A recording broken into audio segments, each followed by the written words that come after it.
Chapter 1. The wishing tree security had scarcely settled into my favorite armchair by the drawing-room hearth at Styles Manor when Hercule Poirot announced, in that clipped, deliberate fashion of his, that our evening promenade would carry us to the ancient wishing tree on the estate's edge. The moon hung low over the silvered lawns, and a stillness lay upon the old oaks, an atmosphere charged with anticipation. My pulse quickened. There was something in the air, a subtle tremor of mystery that set my nerves alight. Poirot wore his customary grey suit and conical hat, and his waxed moustache bristled with expectation. He turned his keen black eyes on me as I rose to join him. "Mon cher Hastings," he said, "tonight the little grey cells will need their full power. Are you prepared?" I smiled and shouldered my walking stick. Resistance was futile when Poirot's detective instincts stirred. We walked along the moonlit avenue, past neatly clipped hedges and marble statues of forlorn cherubs, until we reached the solitary tree. Its gnarled trunk bore centuries of carvings, initials, hearts, prayers, each scarred testament to whispered hopes. Villagers professed that if one confided a wish to its bark, the tree would either grant it or witness the darkest of deeds. Poirot paused at the tree's base, gloved hand resting on the rough bark. I scanned the ground. Soft loam, scattered leaves, and footprints, tassets. One of sturdy boot treads, the other delicate slipper prints. He pressed his palm harder. "Notice, Hastings, how the woman's prints lead away from the seat, not toward it." Beneath a low-lying branch lay a silk handkerchief, its edges embroidered with a bee. Poirot picked it up gingerly on a corner at his cuff. "Elodie Blanchard," he murmured, "young, impulsive, and judging by last night's carriage-ride undeniably anxious. I recalled the rumors, Elodie's hurried engagement to Maurice Desjardins, the cold-eyed banker, whispers of a hidden scandal, furtive glances at dinner. Yet none dared to voice such suspicions aloud." Poirot folded the handkerchief into his coat pocket and studied the ground further. "See here," he said, pointing to a patch of crushed ferns leading into the undergrowth. "A hurried departure. And here," he stooped and touched a torn corner of crimson fabric, "a man's scarf." I bent to retrieve it. The material was soft wool, torn jaggedly. Desjardins' signature hue, I observed. He favors that shade, precisely. But why should he brush against these thorny brambles? Poirot pocketed the scarf. There was a struggle or urgency. We followed the tracks into the undergrowth, stepping carefully over brittle twigs, until Poirot halted by a small mound. Above, at the tree's base, he tapped at it with the toe of his polished shoe, and the sole gave way to reveal a silver locket, its clasp unfastened. Inside lay a lock of auburn hair, and a water-damaged portrait of a woman whose eyes, though faded, shone with earnest intensity. "Mon Dieu!" I exclaimed. "Who is she?" Poirot's mustache bristled in satisfaction. "Someone from Desjardins' past, perhaps a first love or a jilted mistress." The banker kept her memory close, hidden beneath bark, or perhaps someone placed the locket here to mislead. I glanced back at the empty seat beneath the sprawling branches. "Do you believe a crime occurred here?" He straightened and surveyed the moonlit clearing with sweeping grandeur. "Yes, Hastings, the crime of the heart, or of greed. These Togham's handkerchief, scarf, locket are puzzle pieces. We must discover whether they point to love, betrayal, or murder." A distant clock tower tolled twice. Its sonorous chimes echoed like a funeral knell. I shivered. "We should inform Inspector Heathcote at once." Poirot lifted a gloved finger. "Not yet. The police will glean little unless we direct them. First, we must note every detail. I want to learn who tread these grounds at this hour and why." We retraced our steps toward the manor, minds racing. The moon slipped behind a veil of clouds, casting the clearing into shadow. The wishing tree stood silent. its branches reaching skyward like pleading hands. Beneath its ancient boughs, a secret slumbered one that would awaken at dawn to shatter the calm of Styles Manor. As we entered the lamplit corridors, I felt the weight of unseen eyes upon us. The tokens in Poirot's pocket, T.B.'s handkerchief, Desjardins' scarf, the secret locket spoke of hidden connections and forbidden meetings. And I sensed, with that indefinable intuition Poirot so admired, that the night's discoveries were but the first act in a drama of deception and death. Little did we know, as we hurried to summon the authorities, that by morning a body would be found and that nothing, not even the purity of moonlight, could wash away the stain of what had transpired beneath the wishing tree. Chapter 2. The first clues. Dawn's pale fingers of light crept through the tall mullioned windows of the great hall as I joined Hercule Poirot for a closer inspection of the wishing tree clearing. The air was chill and damp, heavy with the scent of earth and fallen leaves. The police had already cordoned off the area, but Poirot's presence earned us a discreet pass past the yellow tape. Inspector Heathcote lingered by the tree's base, clipboard in hand, while uniformed officers photographed the scene. Poirot crouched beside the flattened tuft of grass where Maurice Desjardins' body had lain, soft. Mud still clung to the tuft's roots, and dew pooled in the imprint of his coat collar. "Observe, Hastings," he murmured, voice low. "The angle of indentation here is shallow." He did not slump, but was placed gently. This was no sudden collapse. Someone laid him down with care. I peered at the disturbed soil. So he was killed elsewhere and carried here. Possible, Poirot agreed. Or he was struck suddenly, rendered helpless, and then conveyed to this spot as a ruse. In either case, the villain wished to stay the scene beneath this venerable tree. The inspector approached. "Monsieur Poirot, the pathologist's initial report, cause of death strangulation with a thin cord. Likely garret, no bruising. Almanac apart from faint discoloration. Time of death estimated between 2 and 2:30 this morning."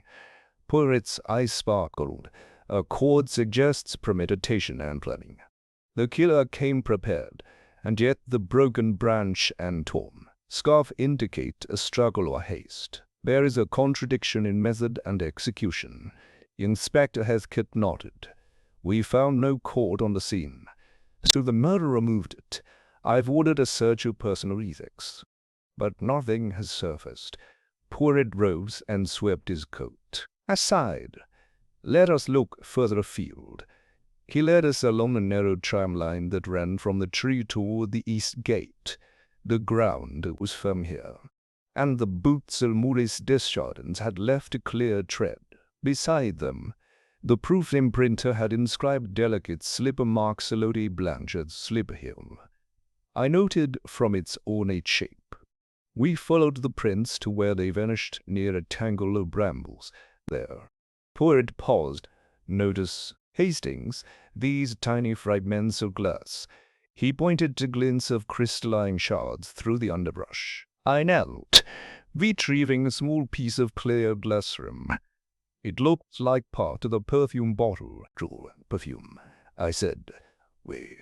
Likely from Madame Dupont's toilet. Such favors of Floro de Cologne contained in her slender crystal vial. The rogue ingredient here is that Maurice Desjardins had no reason to carry perfume, so someone else brought it.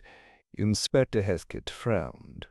"I'll have the servants' rooms searched for missing bottles." We continued along the narrow track toward the edge of the wood, where torches from the later search party still smoldered. A riot of hoof prints and brute marks crisscrossed here. But Poirot's trained eye picked out one fresh print, small and deep, as if weighted. "The gardener's brogues," he declared. "Monsieur Leclerc's, no doubt." He looked toward the gardener's lodge in the distance. "But why would he be here at this hour? His shift begins at dawn. It's possible he took an unscheduled stroll." I ventured. "Perhaps," Poirot said, "or he flushed out a nocturnal rotor." But note that his print overlaps Desjardins' boots, a sign that he came after the banker. And the heel splinter near the base of the tree suggests he leaned heavily against that trunk. As we inspected the base of the ancient oak once more, Poirot called my attention to a faint smear of dark resin on the bark above head height, sap from fresh wounds in the wood. He noted, where a pruning hook has cracked the bark, a discreet tool, easily concealed, a gardener's implement too borrowed to mislead. The inspector made a note. We'll catalogue all gardening tools, Poirot rose, brushing a few specks of earth from his gloves. Now, Hastings, we have uncovered materials called glass, sap and tracks belonging to at least 3 persons.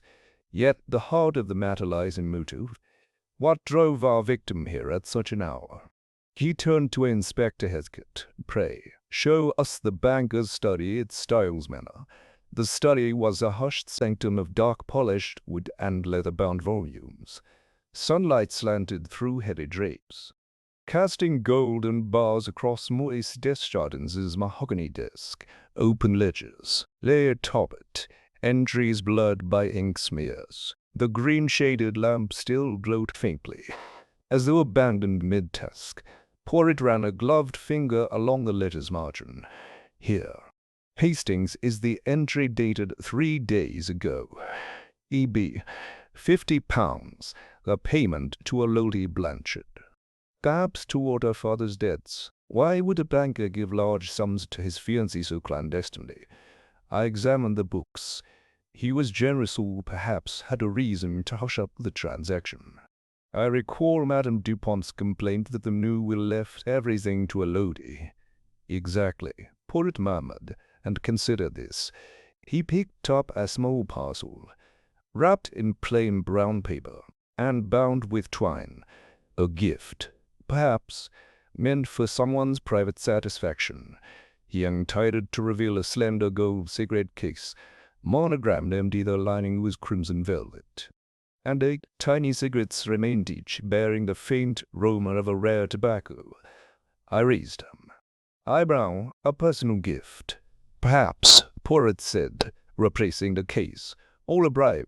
And see here, Hastings beneath the blotter, the pressed letter, folded twice. It bears the seal of Lady Constance Fitzwilliam. He broke the seal to reveal half a page in elegant handwriting. Monsieur, I regret that business compels me abroad. Meet me at the Wishing Tree to Dot Constance. I stared at the note. Lady Constance summoned him. He did not wish to reveal it, Poirot said, or someone intercepted the letter. At any rate, this proves that Desjardins came here on a summons, not of his own volition. I turned my gaze to the window, and yet Lady Constance swore she was in her suite until midnight. Poirot smiled thinly.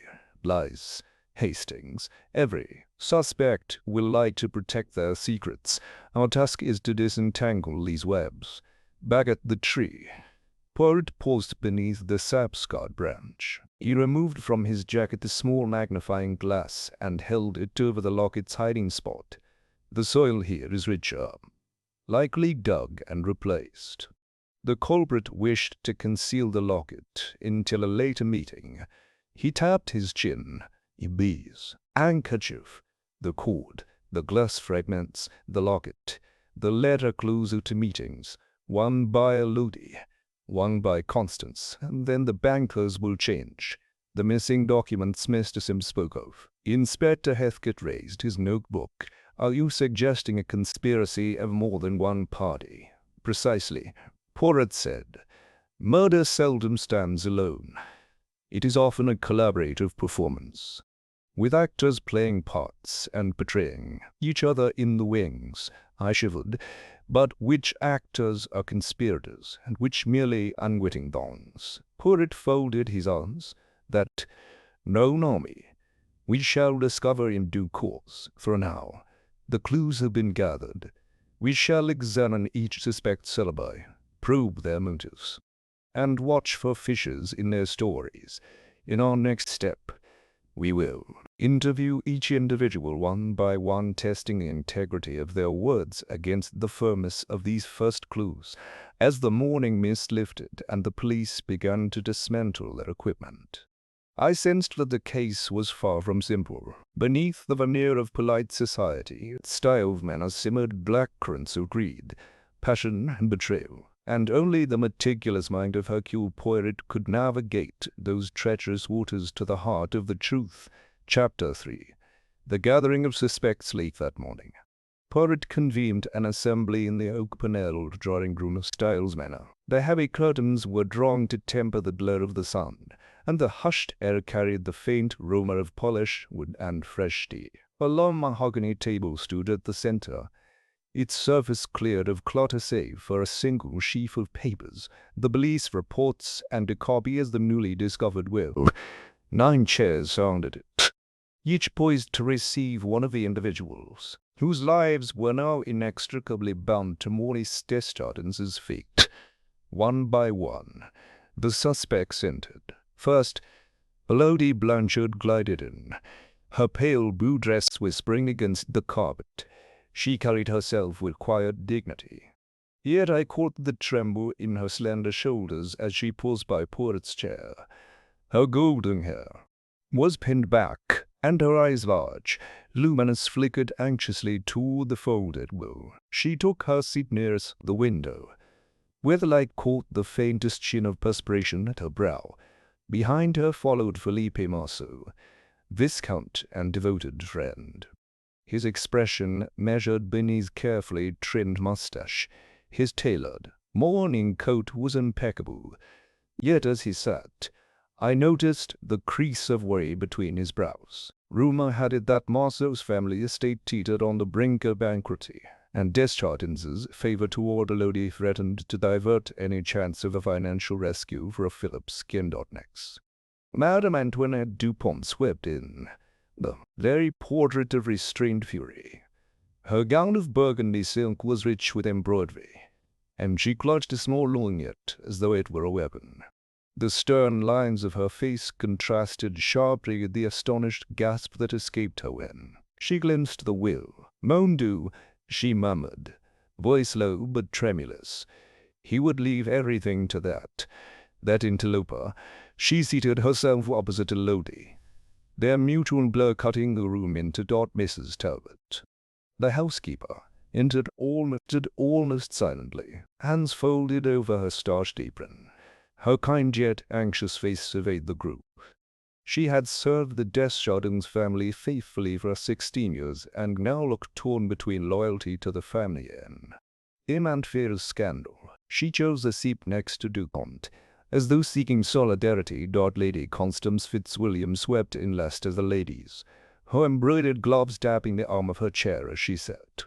Though her silver hair betrayed her age, her eyes were sharp as a hawk's, and her posture betrayed impatience. She surveyed each suspect with cool appraisal, a faint smile playing at her lips as though she were privy to some private amusement. On the opposite side, Mr. Harold Sims took his seat next. Formerly a footman, he was now Desjardins' private secretary. His dark eyes were restless, and he clenched and unclenched an neatly folded handkerchief in his lap.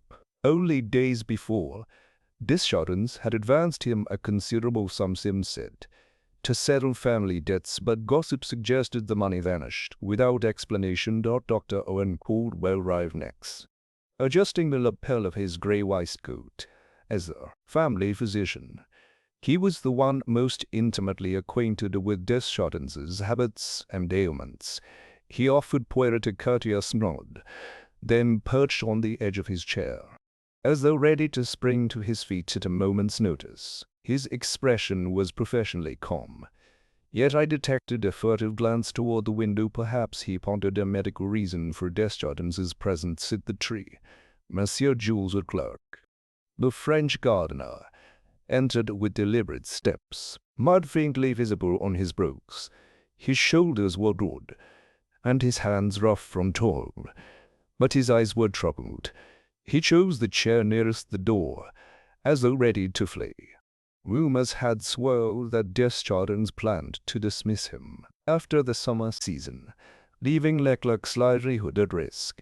Finally, Miss Clara Whitfield, the governess, slipped in. Her slender frame was dressed in demure black, her dark hair coiled neatly at her neck.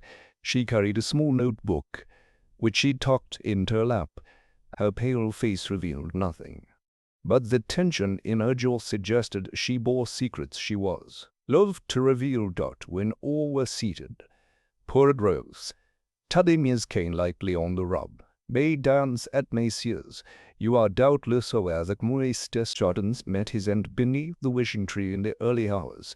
We have discovered many clues: his handkerchief, the banker's scarf, a silver locket, a summons letter, and evidence of accord. But these tokens speak only in fragments. It is now my task to learn from each of you what lay behind these delicate deceptions. He paused, sweeping his gaze across the assembled faces. We shall begin with introductions and your relationship to the deceased. Then we shall explore any secrets you hold that connect you to him. He turned first to Elodie. Mademoiselle Blanchard, you stand to gain under the new will. Speak plainly. Why would Monsieur Desjardins leave his fortune to you rather than his niece? Elodie's hands clasped her fan tightly. Monsieur Desjardins was like a father to me, she said softly. He promised support when my own family faltered. I confess that our relationship, though innocent, was deeply private. He feared gossip, hence the secrecy of my allowance. I never asked for more, though I would be forever grateful for his generosity. Poirot nodded, lips curled in a sympathetic smile. Buit sincere, but sincerity is no defense against suspicion. Next, Monsieur Marceau. Marceau straightened. I have known Mademoiselle Blanchard since childhood and admired her greatly. I supported this engagement because I believed it genuine.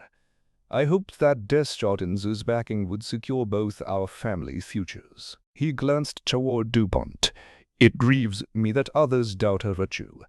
Madame Dupont's lorgnette clattered as she peered across the table. Virtue, she snapped. Elodie was seen leaving Desjardins' private study late one night. Perhaps her virtue extends only to her own advantage. Poirot raised a hand. Madame Dupont, calm yourself. You, too, benefited under the old will. Pray tell us your relationship with your uncle. Dupont cleared her throat. Maurice was all I had after my parents died. I managed the family home on his behalf. I loved him, yet I confess our relationship was at times strained. I objected to his secrecy about this will, but never did I dream it would cost him his life. Mrs. Talbot interjected gently. Madame Dupont cared for him like her own son. She visited his study late on occasion to ensure he dined properly. The housekeeper's eyes flicked toward the doctor as she spoke. Dr. Caldwell inclined his head. I treated Monsieur Desjardins for insomnia and heart palpitations. He confided fears of betrayal, financial misdeeds among those close to him. I advised caution and rest. He offered no more, folding his hands primly. Lady Constance tapped her ivory stick. I traveled abroad on business, but my letter summoned him. I regret that it led him here. Our families had a long-standing financial arrangement, due for renewal.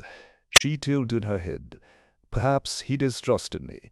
Sim shifted uneasily. I delivered papers to him that evening, legal documents pertaining to his estate. He instructed me to destroy any draft, wills not bearing his final signature. I complied, unaware of the contents. Leclerc frowned. I saw Monsieur Desjardins walking near the tree that morning when I arrived to Prune. He seemed determined, almost miserable. Our conversation was brief, about the new rose beds. Nothing more. Miss Whitfield, at last, cleared her throat. I tutored Mademoiselle Blanchard after dinner. Elodie had letters to practice her French penmanship. She spoke of gratitude toward Desjardins, yet fear for her brother's welfare. Poirot leaned forward, steepling his fingers. Each of you admits presence in the victim's confidence. Each had means, motive, and opportunity. Yet only one, or perhaps more than one, carried out the deed. In our next stage, we shall test these statements against the physical evidence and see contradictions. He tapped his cane. Until then, I ask that no one leave the house or communicate privately with another. We must prevent collusion or destruction of evidence. The little Bracels must work unimpeded. As the suspects exchanged guarded glances, I felt the tension tighten like a noose. Underneath polished facades lay concealed resentments and unspoken debts. Each suspect entwined in a web of motive, and somewhere in this room lay the murderer waiting, perhaps, to strike again. Chapter 4. Poirot drives toward mid-afternoon. The polished corridors of Styles Manor echoed with the tap of Poirot's cane as he made his formal entrance into the drawing-room. Though he had been present earlier at the wishing tree, this marked his official commencement of the investigative phase within the house itself. The suspects, still smarting from the morning's revelations, looked up from their uneasy pacing wall. Whispered conversations. Even the ticking of the grandfather clock seemed to hush in respect. Poirot paused just inside the door, hands clasped behind his back, surveying the assembled company with those penetrating black eyes. Hugh refreshed to slate. Brilliant, his conical hat was tilted at a rakish angle.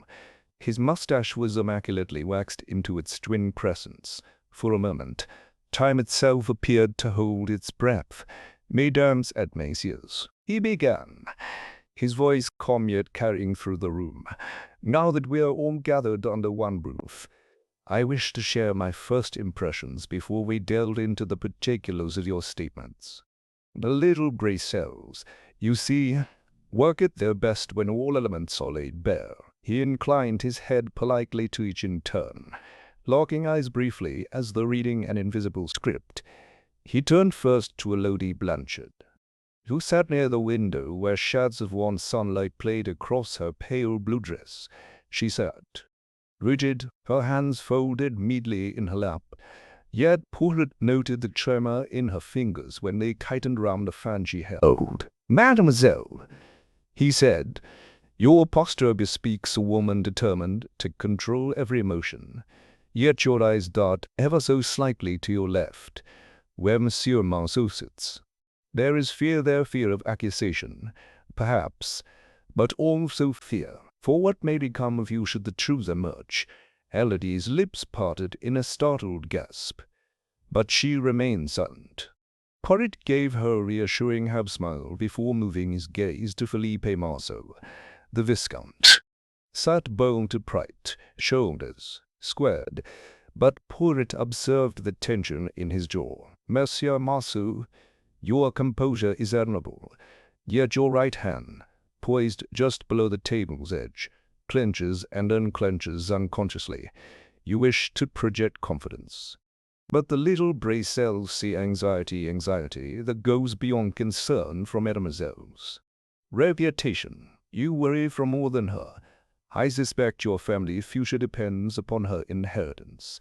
Marceau's eyes flickered, the flush rising to his cheeks.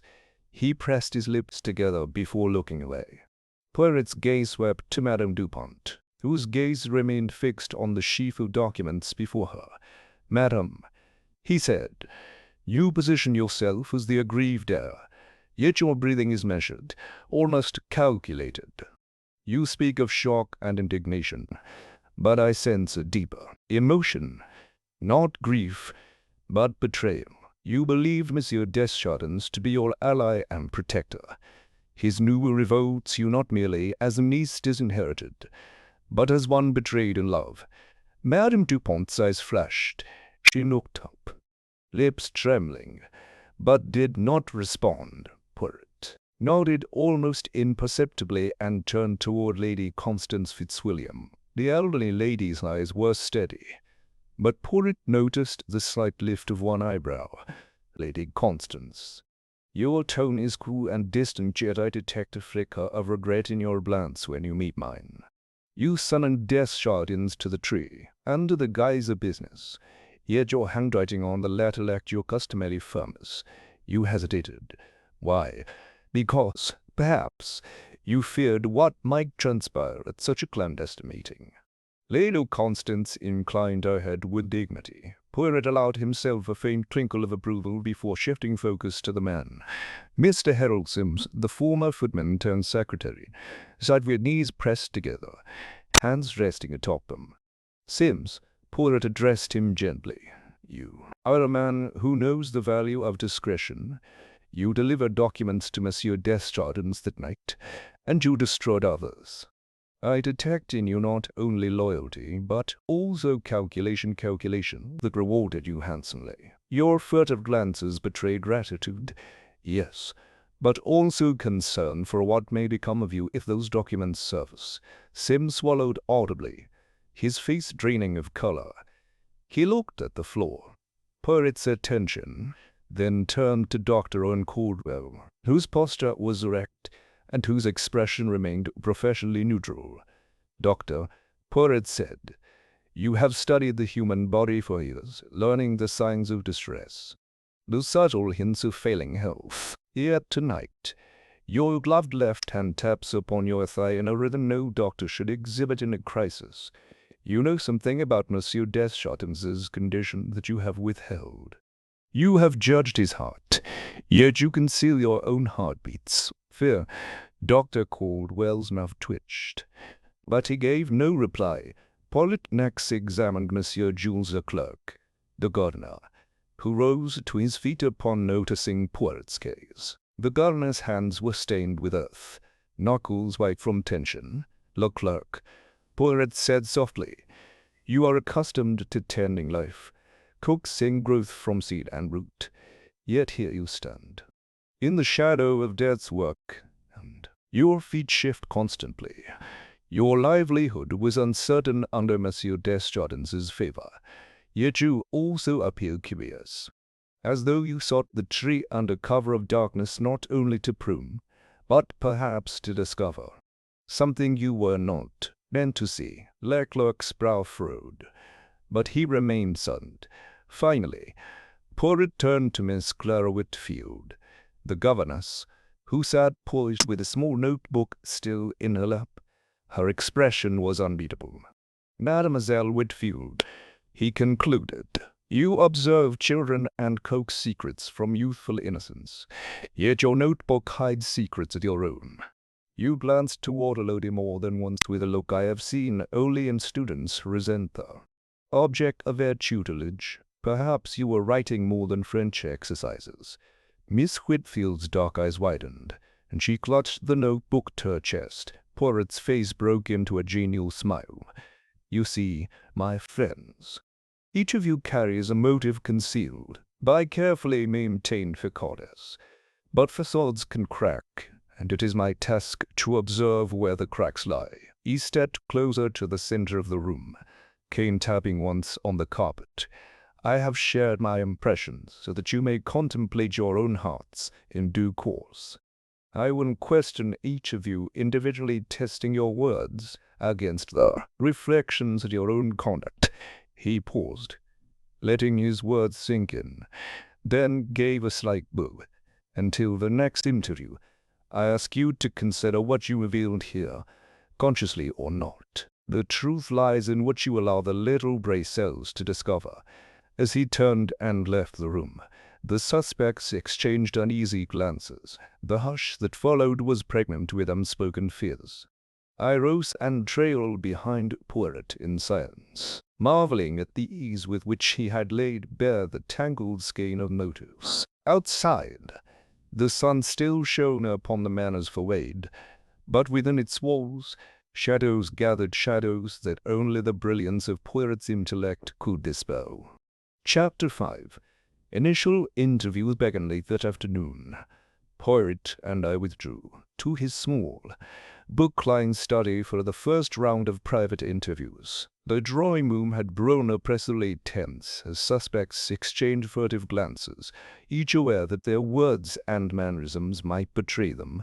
Better to question one at a time, Poirot decided, so that the little grey cells could savor every nuance of gesture and phrase. I sat quietly beside Poirot's desk, notebook in hand, as he bade our first guest to enter. The polished brass plaque on the door read Monsieur Philippe Marceau, Viscount. With a curt nod, Marceau stepped inside. Closing the door behind him, Poirot gestured to an upholstered chair. "Monsieur Marceau," Poirot began, voice gentle, "I thank you for joining me. Please speak candidly of your movements and motives concerning last night's events." Marceau cleared his throat and sat, wrists pressed together atop his knee. "I told the assembly earlier. I accompanied Mademoiselle Blanchard to her room at 1:30. Beyond that, I retired to the billiard room, where I played until lights out." He offered a polite smile. "I heard nothing thereafter until morning." Poirot tapped a pen against his notebook. "And the billiard room? Its door faces the east corridor. How long did you remain there?" "Until I was called to supper at 8:30. Then I returned after midnight. I dare say I remained there until 2, when I grew tired and sought my bed." Marceau's eyes dropped too. "The floor, I confess. I left the door slightly ajar. I found fresh air soothing." "Did you notice anyone pass your door in that interval?" Poirot asked crisply. Marceau hesitated. "Perhaps Lady Constance. She and the doctor returned from their walk round 1. But I did not pay close attention." Poirot's mustache twitched. "Interesting. And what of your financial situation? Your family estates have long struggled, I understand." Marceau drew in a quick breath. "I will not deny it. Yet I love Elodie and believe in our future together. Her inheritance, though unexpected, secures both our families." He sat forward, earnest. "I would never harm Monsieur Desjardins. He was like a father to me." Poirot inclined his head. "We shall test your words against the evidence. Merci, monsieur." He rose, and Marceau departed, leaving the faint scent of his cologne on necks. Poirot summoned Madame Antoinette Dupont. She entered with measured steps, eyes ice cold, as she seated herself. Poirot slid a copy of the will across the desk. "Madame Dupont, you objected to these provisions vehemently. Tell me, did you ever contemplate contesting the will by other means?" Dupont's lip curled. "Other means," she repeated. "You insinuate foul play." Poirot's gaze was serene. "I speak truthfully. You had every motive. Your uncle changed his testament at your expense. Did you threaten him? Did you hire someone to persuade him to reconsider?" Her cheeks flamed. "How dare you? I love my uncle. I trusted him. Then I learned of this injustice." She pressed her fingertips to her temples. "Yes, I stormed into his study that night. I demanded an explanation. He refused to listen. I left in tears." "Did you follow him to the tree?" Poirot inquired softly. Dupont's eyes widened. "No. I returned to my suite immediately. Ask Mrs. Talbot, she saw me." "I shall," Poirot replied. He rose, and Dupont swept out, her skirts brushing the mahogany floor. Our third interview was with Lady Constance Fitzwilliam. She entered, handbag in hand, and settled into the chair as though it were a throne. "Lady Constance, your letter summoned Desjardins to the wishing tree," Poirot began. "Why did you request that meeting?" The elderly lady's eyes flashed. "We had financial matters to discuss, renewal of our family's joint venture. I meant no harm. When I wrote the letter, I believed no one else would find it." She tapped the letter's photograph on the desk. "He arrived later than I wished. I did not expect him until dawn." "How did you spend the hours before 2? Poirot pressed.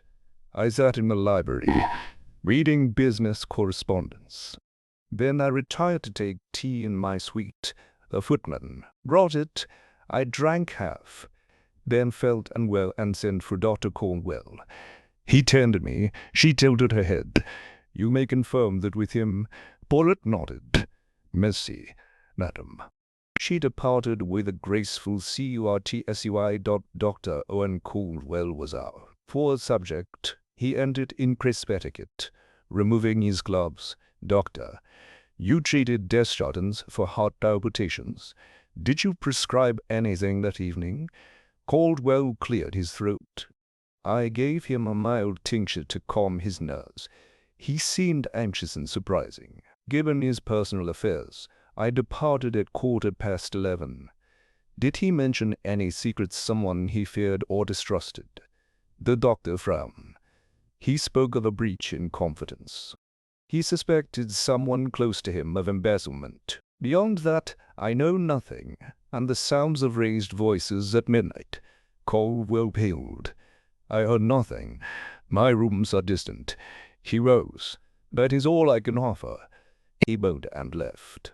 Next came Mr. Harold Sims, who hesitated at the door, lips pressed tight. Poirot gestured him in. Mr. Sims, you handled the estate's legal documents. What did you destroy that night?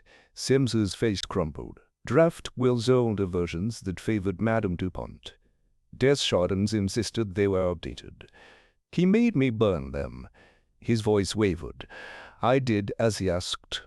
Did you witness the new being signed? No. He signed it in private. I did not see him afterward. Sim swallowed. I found the sealed copies missing this morning. Thank you. Mr. Sims, Poirot dismissed him. Monsieur Jules Leclerc, the gardener, shuffled in next. Toadstool bearing flecks of soil. Leclerc, you walk near the tree at dawn. Why? Leclerc looked down. I come early to prune. That morning I found the cord and footprints. I thought them odd, but did not touch anything until the police arrived. Did you see anyone else?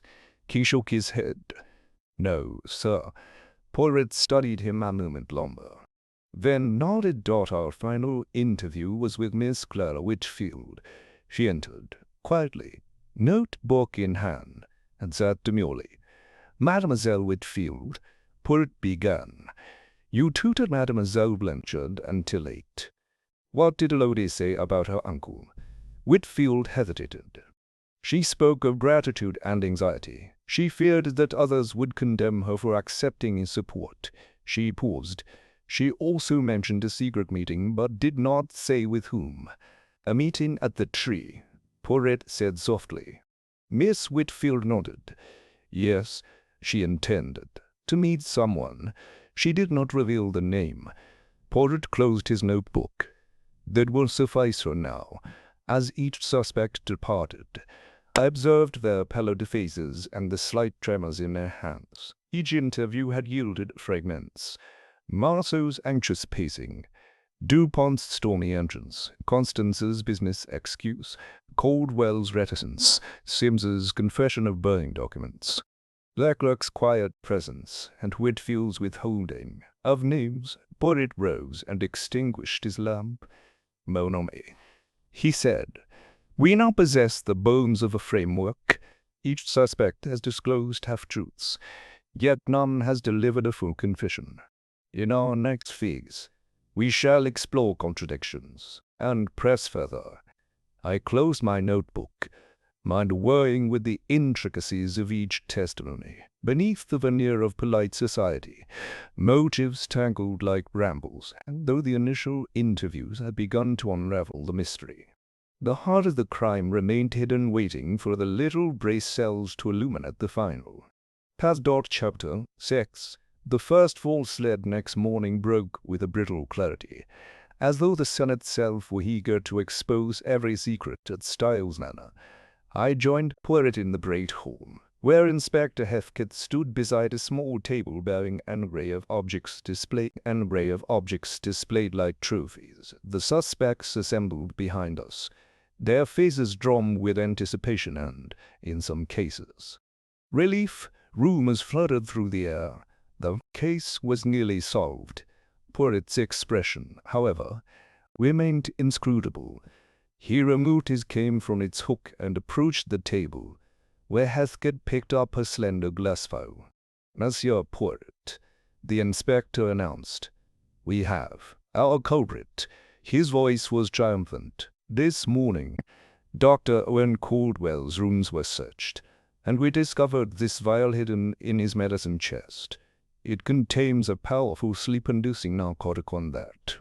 When combined with the heart medications he prescribed for Monsieur Desjardins, could prove lethal." He held the vial aloft so that the assembly could see the faintly yellow liquid within. A collective gasp rippled through the group. Dr. Caldwell paled, his professional composure crumbling. "Inspector, I can explain."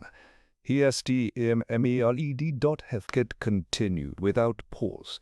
"Moreover, traces of this narcotic were found in the wine glass retrieved from the wishing tree clearing. The pathologist's report confirms minute residues in Monsieur Desjardins' bloodstream, indicating ingestion shortly before death."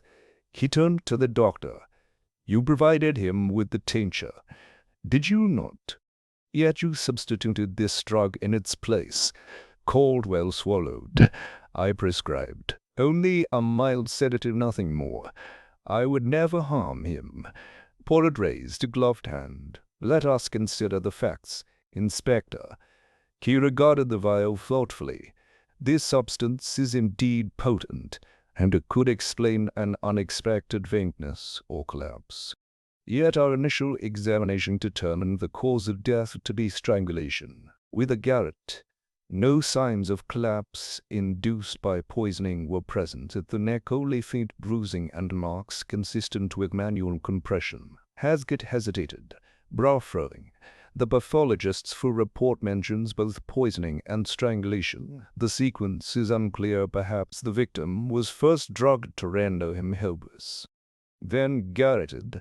Lady Blanchard, standing nearby, clasped her hands to her mouth. "My poor father." He trusted the doctor. Marceau's jaw tightened. Lady Constance's eyes narrowed. Madame Dupont's pale face twisted with satisfaction. The assembly shifted its weight, as though the pendulum of suspicion had finally swung. Poirot beckoned Caldwell to step forward. With slow dignity, the doctor approached the table. Poirot laid a calming hand on his shoulder.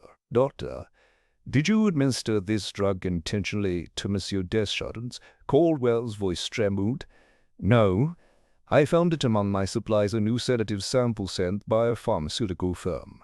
I intended to return it with a note of thanks. I did not realize it had been used in Monsieur Desjardins' medicine." His eyes brimmed with genuine distress. "I would never harm him." Heathcote crossed his arms. "Then how did it come to be in his bloodstream?" Poirot crouched to inspect the table further, his gaze lingering on a folded scrap of paper bearing Dr. Caldwell's neat script. "Tests on formula to be returned to firm." Poirot stood and addressed the inspector. "If the narcotic were introduced innocently, it must have been swapped for the genuine tincture elsewhere. Consider the study. Mr. Sims delivered the doctor's prescription to the banker shortly before midnight. Who else could have had access to Dr. Caldwell's bottle?" He turned to Sims, who looked away. Sims's face went white. I did remove the prescription from a bottle on Desjardins' desk, but I returned it directly to you, Doctor." Poirot's gaze swept the room. "Yet someone could have intercepted that vial after you left the study. We must discover if the bottle Caldwell returned bore the pharmacist's seal intact." Heathcote frowned. "The seal was broken when we found it, but we assumed the doctor used it." Poirot inclined his head. "Indeed. But we must test the theory that this drug was administered accidentally, not maliciously. Meanwhile, the evidence of strangulation remains paramount. As for poisoning, it appears to be a red herring, a carefully planted false lead." A murmur spread among the suspects. Madame Dupont's eyes narrowed with displeasure. Lady Constance bit her lip. Lady Blanchard sank to a chair. tears brimming in her eyes. Even Marceau appeared unsettled. Heathcote looked at Poirot. "Are you saying we should release Dr. Caldwell?" Poirot met his gaze evenly. "I am saying we must not be hasty. We must test every assumption. The narcotic, though dangerous, does not explain the gout marks. The pathologist's primary conclusion was strangulation. Until we can reconcile the two findings, we cannot condemn the doctor." He placed a hand gently on Caldwell's arm. "Trust me to ensure your innocence is established if, indeed, you are innocent." Caldwell exhaled in relief. "Thank you, Monsieur Poirot." Poirot turned to the assembly. "Now that our false lead is exposed, we must return to the core mystery. The will to the garret, and why was the victim lured beneath the wishing tree? Inspector, may I suggest we re-examine the crime scene for overlooked clues and review each suspect's movements between 11 and 2. Heathcote nodded, regaining his composure at once as the suspects were escorted from the hall. I observed the subtle shift in atmosphere. The conviction that the case was solved evaporated like morning mist. Each person returned to their rooms under renewed suspicion. Elodie clung to Marceau's arm. Her earlier composure shattered. Dupont paced her suite, muttering to herself. Lady Constance resumed her embroidery with trembling hands. Sims retreated to his office, head bowed. Leclerc and Miss Whitfield exchanged anxious glances. I turned to Poirot as the door closed behind the last guest, a masterful uncoupling of truth from deception. "Mon ami," he smiled thinly. "The first false lead serves to flush the guilty. Those who rejoice in the doctor's plight will reveal themselves when their own relief turns to alarm." He tapped his temple. "The little grey cells had much to do. Come. Hastings, the night is waning, but our work is not done together." We left the great hall, the echoes of misplaced certainty trailing behind us. The game had grown more intricate, and the final solution still eluded the bright mind of Hercule Poirot. Yet in that moment, I felt the familiar thrill of pursuit. Each false lead discarded brought us one step closer to the heart of the crime. Chapter 7. The psychological game that evening. The grand drawing room of Styles Manor was transformed into a stage for mind games.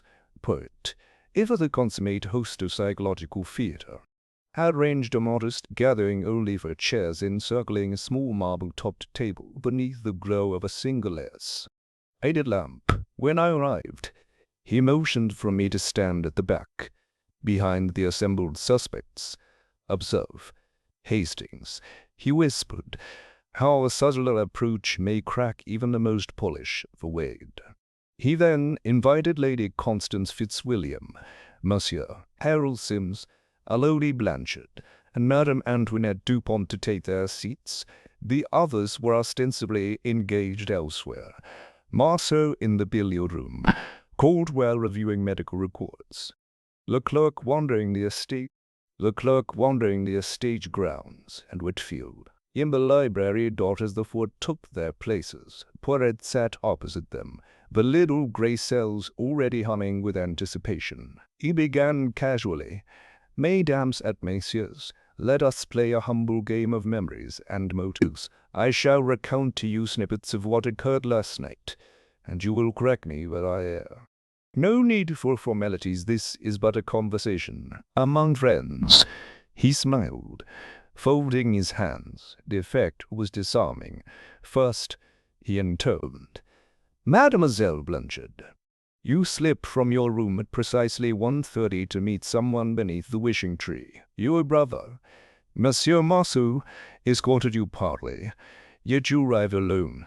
Pray tell, what stirred you to such secrecy?" Elodie's cheeks fluttered pink. She held her fan before her mouth. "Monsieur insisted on privacy, for reasons too personal to share with the household." Poirot leaned forward.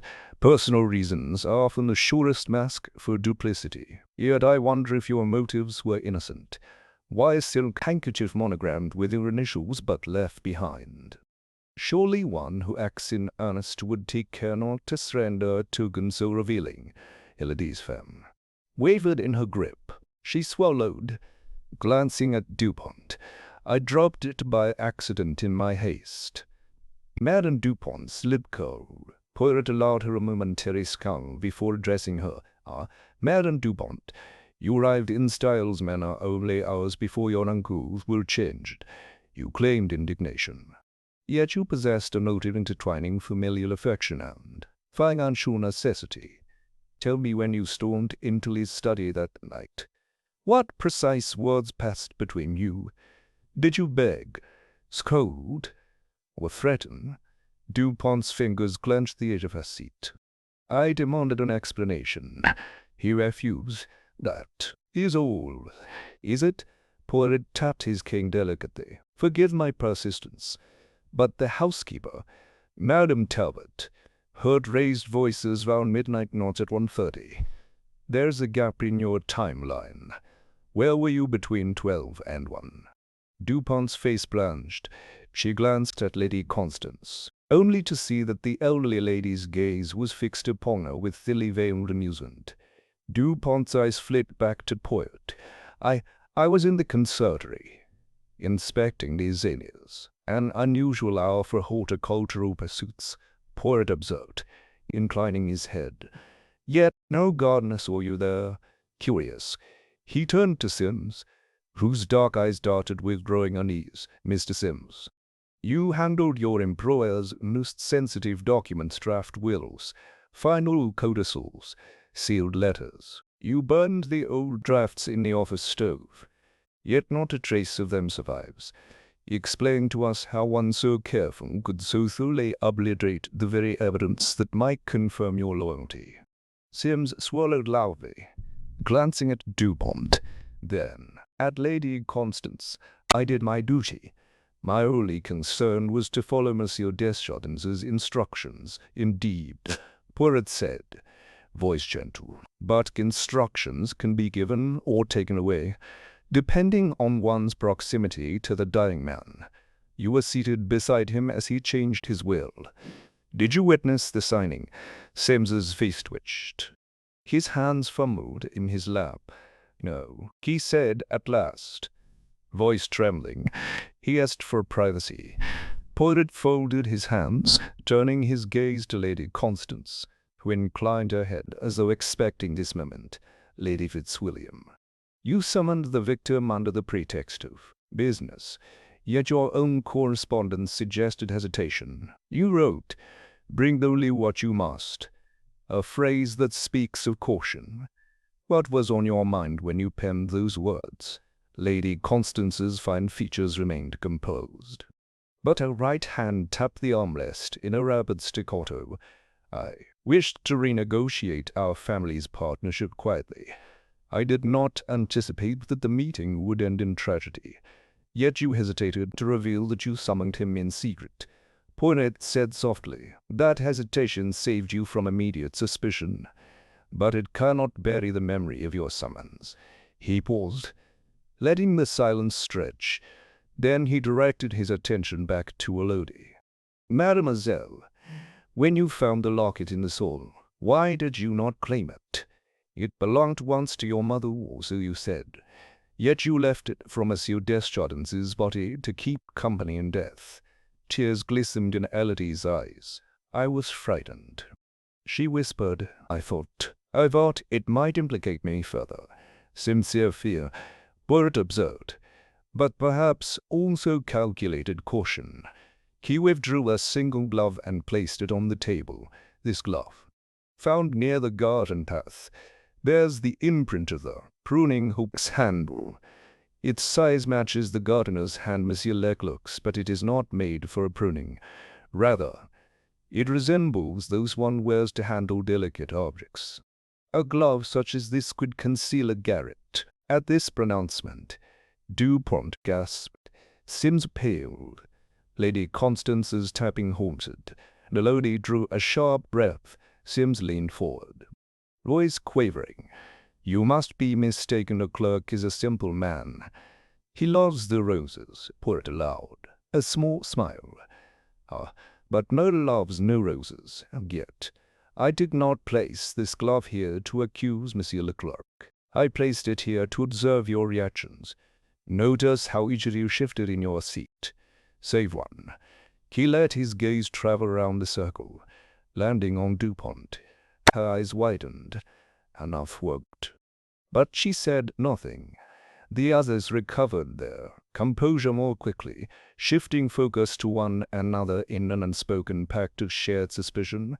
Poirot tapped the table. Miss Amos, this parlor game reveals more than words. It reveals the tremor of guilt and the flicker of relief. Those who reacted most strongly have yet to answer for their movements between the hours of midnight and 2. I shall next examine your alibi's infinity tale, drawing on the clues each of you inadvertently confirmed tonight. He rose, straightened his tie, and replaced his glove. Until tomorrow. Reflect on your truths and your falsehoods. The little grey cells shall resume their work at first light. As the four departed each with an expression of dawning apprehension, I caught Poirot's satisfied smile. The psychological game was underway, and already fractures had appeared in the carefully constructed narratives. Somewhere in those cracks lay the path to the real culprit, and Poirot's mind was poised to follow it to its grim conclusion. Chapter 8.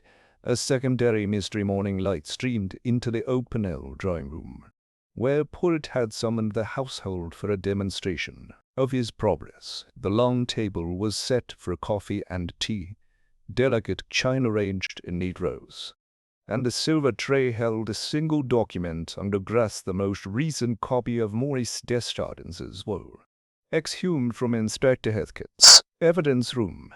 The air crackled with anticipation. Each suspect seemed eager to see how the pieces would be laid before them. Poirot stood beside the tray, cane in hand, mustache bristling with expectation. Mesdames Ignatius, he called. Before we proceed to our questioning this morning, I wish to show you that clarity emerges from the fog of confusion. He tapped the glass case containing the will. Here is the document that set our tragedy in motion. Note its tragedy in motion. Note its margins, for they bear the banker's fine emendations. He lifted the tray and approached the lowly Blanchard. Mademoiselle, observe the delicate corrections here, dated 2 days ago. This will, Mims Usola. No doubt you recall its acceptance. Elodie leaned in, eyes fixed on the parchment. Yes, she whispered. I scarcely dared to hope. Poirot nodded bravely. Yet I must warn you all. This document is but a fragile witness. Guard it well. He returned the tray to the table, then stepped back as Lady Constance Fitzwilliam entered with tea. Steam curled from the silver pot as she poured, her gloved hand steady. Each suspect accepted a cup, marking a brief ceasefire in the silent war of suspicion. Mrs. Talbot served petit pastries, and the room relaxed, exchanging polite murmurs about the morning's reveal. Even Inspector Heathcote allowed himself a small smile, as though congratulating Poirot on outmaneuvering the earlier force lead. But at the edge of the room, Madame Antoinette Dupont's nostrils flared. She raised her cup to her lips, paused, then set it down with a trembling hand. Her face blanched. Something tastes odd. Before anyone could react, she clutched at her throat and collapsed onto the Persian rug with a sharp gasp. Chairs scraped back as guests rushed forward. Poirot knelt beside her, lifting her wrist to find her weak pulse. Call Dr. Caldwell. He ordered Dot in an instant. Dr. Owen Caldwell knelt by Dupont's side, producing a smelling salt vial from his coat pocket and holding it beneath her nose. She stood, eyes fluttering open, and the doctor supported her to a sitting position. She's alive, he announced. Some irritant, perhaps an overdose of the sedative tincture. I must take her to my surgery at once. Mazo knelt to help Dupont to her feet. While Elodie trembled at the doorway, Lady Constance pressed a handkerchief to Dupont's lips. her face drawn with concern. Sims hovered anxiously by the door, and Miss Whitfield's notebook fell forgotten from her lap. Poirot rose, brushing a speck of lint from his sleeve. He surveyed the assembly with solemn gravity. "Mzamas, it appears we have more than one mystery this day. Madame Dupont's collapse suggests a deliberate attempt to poison or at least incapacitate her. And yet the glass from which she sipped bears no residue of the narcotic we discussed yesterday." He pointed to the empty cup Dupont had abandoned. "Inspector, have the cups sent for analysis." He turned to the table and lifted the glass case containing the will. "And now I find that our primary document, Monsieur Desjardins' will, has vanished." A collective gasp filled the room. Lady Constance set her own cup trembling on the saucer. Sims's eyes widened. Elodie clutched Monsieur's arm. Inspector Heathcote strode to the table and lifted the glass cover. "By Jove, he's right, there's nothing here." Poirot placed a calming hand on the inspector's arm. "We must treat these events as interconnected. Who stood to benefit from Madame Dupont's incapacitation, and who had the nerve to steal the will? Under the noses of the household, he looked at each suspect in turn. Let us recall who might have seized an opportunity. The attempt on Dupont's safety occurred at the moment all eyes were on the will. The thief knew that attention would be directed elsewhere. Monsieur's face flushed with indignation. "Monsieur Poirot, this is absurd. This is nothing but theatrics." Poirot inclined his head. "Perhaps. Yet consider the facts. The will disappeared within seconds, replaced by empty air. Only those nearest, the table and seized by either relief or alarm, could have executed this sleight of hand." He swept his gaze across the group. Elodie standing nearest the tray, Lady Constance hovering behind the teapot, Sims close to the door, Miss Whitfield seated closest to the sofa. He then fixed his eyes on Dr. Caldwell, who had just returned from assisting Dupont. "Doctor, where were you when she collapsed?" Caldwell straightened his coat. "Emily, Dupont sees my tincture violet slip from her hand onto the rug. I had turned to secure the quiet corner for our recovery." "And did you notice anyone else near the tray?" Poirot pressed. The doctor shook his head. "No, I was focused on the patient." Poirot turned to Lady Constance. "Madam, your gloved hand poured the tea. Did you examine the cup before serving?" She offered a small curtsy. "I did. The tea was prepared by Mrs. Talbot and boiled afresh. I merely poured. It would never occur to me to tamper with it." He then addressed Elodie. "Mademoiselle, you took your seat nearest the window, behind the table. You could have reached for the tray unnoticed." Elodie's breath trembled. "I would never. I moved away to let Madame Dupont have the seat of honor." Poirot nodded slowly, acknowledging her protest. "Your gesture was commendable, yet commendation is not proof. We shall test your alibi." He turned to Sims. "Mr. Sims, you handle documents for your employer. Would you risk theft of such a precious paper to curry favor with an heir?" Sims's hands clenched. "This is preposterous." Poirot allowed the moment to linger. Then he withdrew a small key from his waistcoat pocket and held it aloft. "Fortunately, I retained the original key to Inspector Heathcote's evidence box. I shall unlock it in front of us all." The inspector handed him the key, and Poirot placed it in the lock at the foot of the table's display case. With a soft click, the lock yielded. He lifted the glass cover, but the tray lay empty. Not so much as a scrap of parchment remained. Poirot looked up, eyes shining. "Mon Nemes, our secondary mystery has just begun. We have an attempt at poisoning, and the disappearance of a will, each a deliberate act to deceive. The murderer has evolved into a thief and attempted poisoner. Or perhaps an accomplice has joined the deadly dance. In either case, we must retrace our steps." He turned to Inspector Heathcote. "Please secure the drawing room. No one is to leave. I shall reconstruct the sequence of events leading to these twin crimes, as the suspects were ushered from the chamber. I caught Poirot's thoughtful frown. Beneath the veneer of genteel calamities lay deeper deceptions. Still, and as the great hall door closed behind the last of them, I realized our investigation had taken a perilous turn. The game now involved not only murder, but theft and attempted murder moves that would test even Poirot's legendary skill too. Its limits start Chapter 9. Hidden Connections. Late that afternoon, Poirot summoned us once more to the open-air drawing room, its cuirass of silence belying the storm of revelations to come. The great windows were thrown open, letting in cool air that rustled the heavy draperies and perhaps, Poirot hinted, rustled the hidden truths in each heart. Each suspect took a seat round the long mahogany table, eyes wary, shoulders tense. Inspector Heathcote stood nearby, pen poised over his notebook, ready to record any new discoveries. Poirot began quietly, his voice measured. Mesdames et messieurs, in the course of our investigation, certain links have come to light, threads that bind you together in ways beyond your daily interactions. It is in these hidden connections that the motive from Monsieur Desjardins' death and the subsequent mischief may be found. He turned first to Miss Clara Whitfield.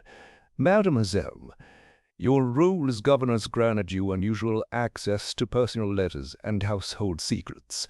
I discovered a letter in your handwriting, dated a fortnight ago, addressed not to your employer but to Monsieur Sims. He held up a neatly folded note. Your generosity has not gone unnoticed. I remain your most grateful friend. C.W. Whitfield's face drained of color. I wrote to thank him for his donation to the orphanage in my name. She stammered. I had no other motive. Sims, seated across from her, flushed angrily. You use my name without permission. I gave only a token gift. He glowered. Do you suppose I would murder for a charity? Poirot inclined his head. Perhaps not for a charity, but for leverage. Monsieur Sims, you handle the banker's most intimate affairs. You erased and burned wills. You guided his hand.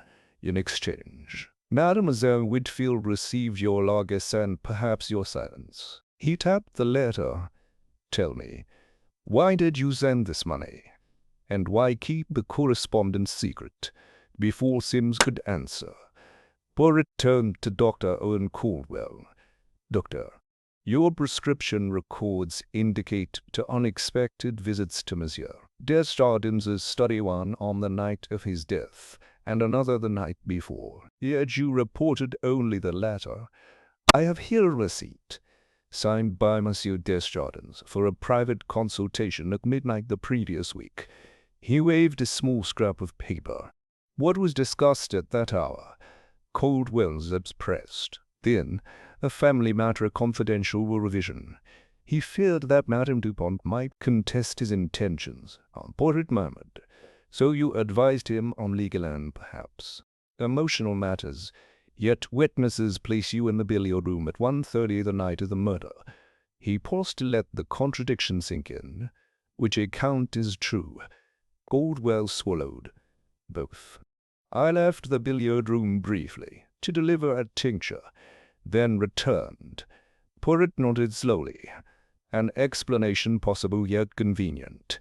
We shall verify your timeline. Next. Poirot folded his hands and addressed Lady Constance Fitzwilliam.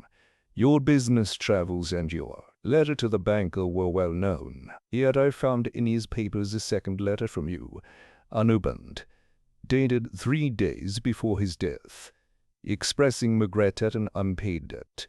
You owed him how much? The elderly lady's composure faltered. She glanced at the table. I owed him nothing. That letter was a draft, never sent. Poirot said softly, and yet his records show a transfer of £500 from your estate into his account 2 days ago. He produced a bank acknowledgement. This, too, You did not mention.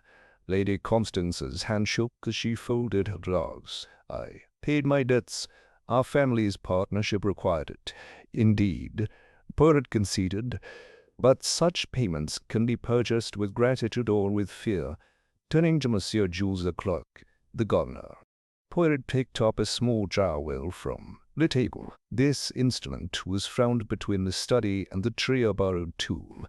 Judging by the initials J.L., why did the banker allow you to prune his private grounds at night? Leclerc's face darkened. He suspected someone was stealing seedlings.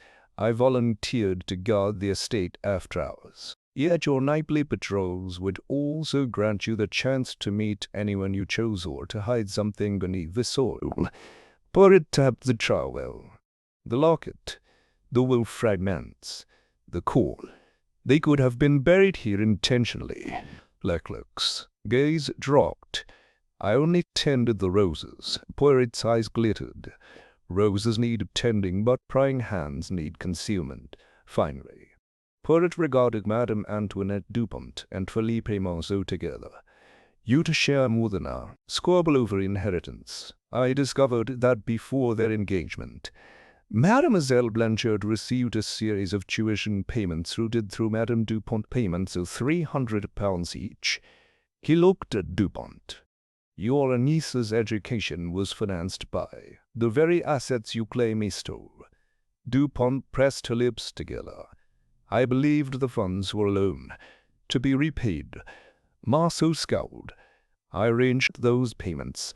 My family owed debts. I hoped to secure Eddie's future. Yet the banker's ledgers show those payments labeled family secret. He feared your niece would discover a scandal. Poirot leaned back. Whatever that secret may be, it connected all of you.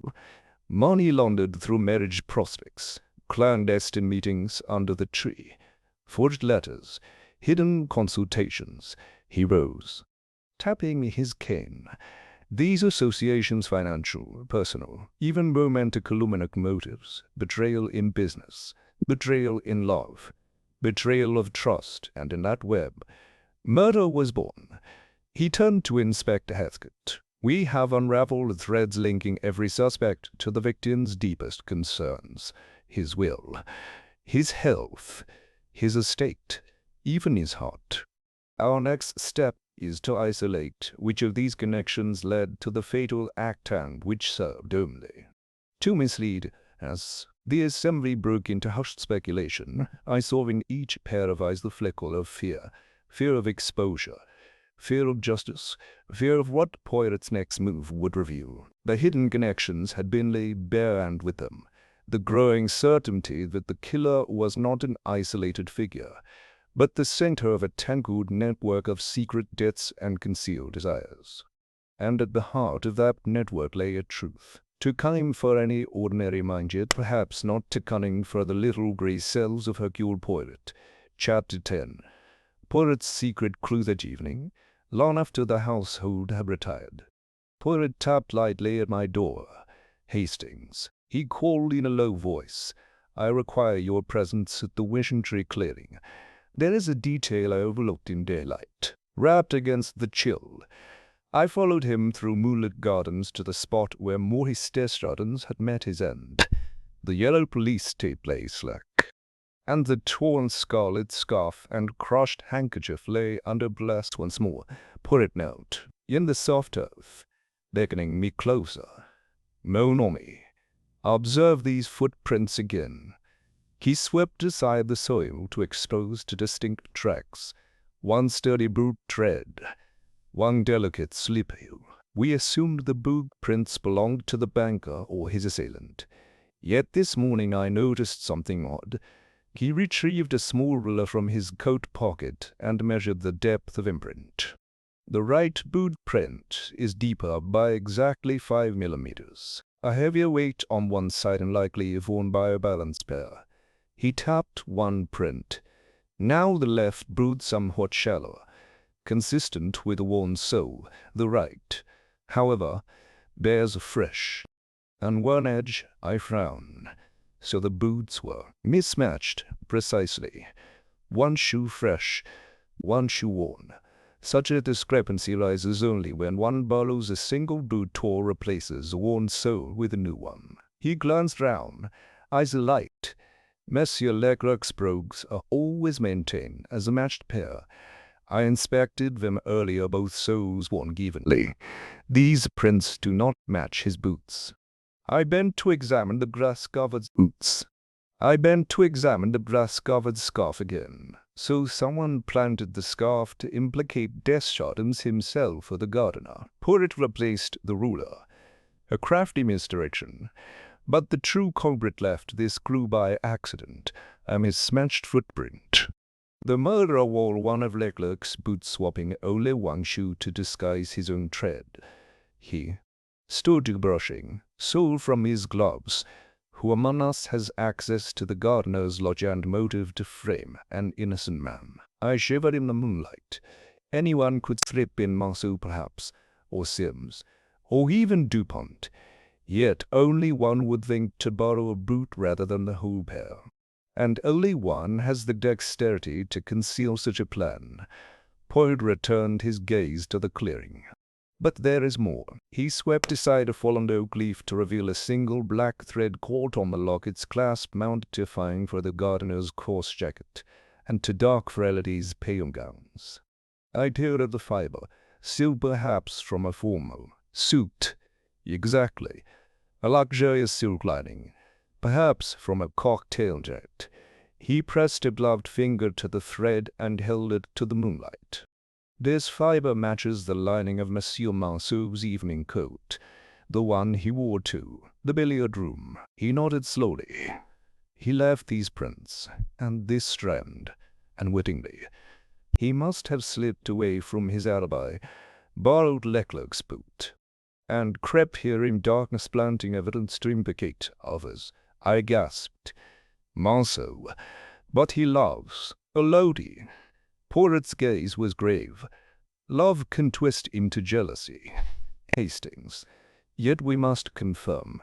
Let us return to the manor. There is one more test to conduct. Back in the bow-windowed entrance hall, Poirot instructed me to place the thread and boot measurements on a tray. He then sent for Inspector Heathcote and the suspects. Under the pretext of reviewing the cleared scene, as the suspects assembled, Poirot produced a sheet of paper bearing precise footprints and my transcription of the silk fibre. He began with silence, letting the tension grow. Then he spoke. Mesdames et messieurs, I have revisited the crime scene under the cloak of night and discovered a crucial inconsistency, one that reshapes our understanding. He laid the footprints drawing atop the tray. These prints do not match the evidence of Mr. Leclerc's boots. Rather, they correspond to a mismatched pair, one new sole, one worn. From among you borrowed the gardener's shoe. Gasps rippled through the group. Leclerc straightened, eyes blazing. I never left my lodge. Poirot nodded. Indeed.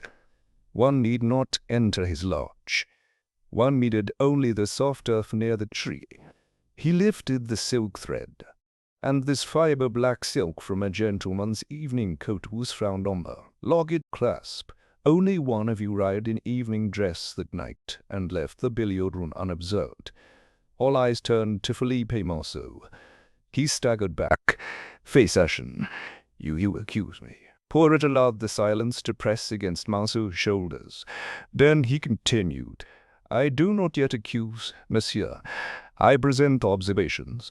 You said you remained in the billiard-room until 2. But you wore this coat, then one that bears this lining. You left the door ajar, permitting your departure unnoticed. Marceau's jaw worked. He glanced at the others pleadingly. Poirot raised a hand. Time is required to confirm these findings, but the little grey cells had spoken of footprints and fibres. Our next step is to examine the soles of each suspect's boots and the linings of their coats. While we await these confirmations, consider your words carefully. Monsieur Marceau. He turned to the inspector. Please secure a boot and coat inspection. Mome Hastings. Let us re-examine the timelines to ensure no one else could match these prints. Marceau's shoulders sagged. He lowered his gaze, palms trembling. The other suspects exchanged startled glances, some with relief that poison and forgery were momentarily forgotten, others with dawning alarm at the new direction. As the assembly dispersed under Heathcote's instructions, I whispered to Poirot, "This clue so precise and yet so easily missed will unmask him." Poirot smiled faintly, his mustache bristling. "Perhaps, Hastings, but one must never rely on a single clue. We shall grab it, observe reactions, and then reveal the truth when the time is right." Under the hush of the night, the stage was set for the final acts. The hidden culprit or culprits stood exposed by a solitary footprint and a single strand of silk. Yet the curtain had not yet fallen, and in the little breeze cells of Hercule Poirot, the resolution gleamed with inexorable clarity. Chapter 11. Tensions risen following morning. The mood, its style of manner had turned electric. Word of Monsieur Marceau's implication in last night's midnight reconnaissance spread through the corridors like wildfire. I found Poirot in the library, seated beside the fire, reviewing dossiers of statements. His little grey cells were hard at work, but even he looked wearied by the mounting tension. "Maloney," he said as I entered, "today the undercurrents will surface. Let the storm break in the chaos." Truths emerge, as promised. The suspects gathered in the drawing-room for the scheduled boot and coat inspection. Inspector Heathcote presided over the proceedings, boots laid on a low table and coats hung upon hooks. Each suspect stepped forward independently. Dupont, Lady Constance, Dr. Caldwell, Mr. Sims, M.N.E., Blanchard, Moe, Whitfield, and finally, Muntz, Leclerc, while Poirot and Heathcote examined soles from mismatched threads and linings for the telltale black silk. When Philippe Marceau approached, his face was drawn, his shoulders slumped. He removed one boot, then the other. The left bore a worn sole, the right brand new. A murmur rippled through the room. Without a word, Marceau unclasped his coat inside. The lining was that same black silk. A gasp of confirmation echoed. Lady Constance's hand flew to her mouth. Dupont's eyes glittered with triumph. Marceau's lips quivered. Poirot rose, his cane tapping the floor. "The evidence stands, yet I counsel patience before he pronounced judgment." He held up a gloved hand for a culprit to plan so carefully. He would not have left such obvious clues unless he intended them for discovery. Before anyone could respond, Lady Blanchard spoke, her voice trembling but firm. "Monsieur Marceau, why? You loved me. Why would you attempt to frame me? Frame the clerk, frame us all." Marceau's head snapped up. "Love is not always rational, mademoiselle." His words struck the hush like flint on steel. "I loved you.